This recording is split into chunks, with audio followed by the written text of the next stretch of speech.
Hello, I'm CG Yin. This is a quick video to show how to set image as a background in Canva. After starting Canva, we can go to choose a template. I will choose a presentation, click it.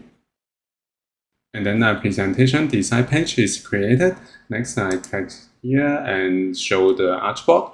Next, we can add image. I go to my file folder. I drag and drop into Canva to import the image. Next, we can go to the three-dot menu, and then we can find Set Image as a background. Click it.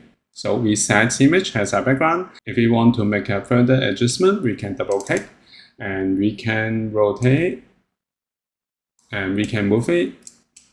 And also, we can adjust the size here, but this is not enough space. We can adjust the positioning. So we can click done to set the orientation and the rotation of the background image. So this is how we can set image as a background in Canva. Thank you for watching this video. Hope this helped. Please subscribe this channel. More video we will share with you.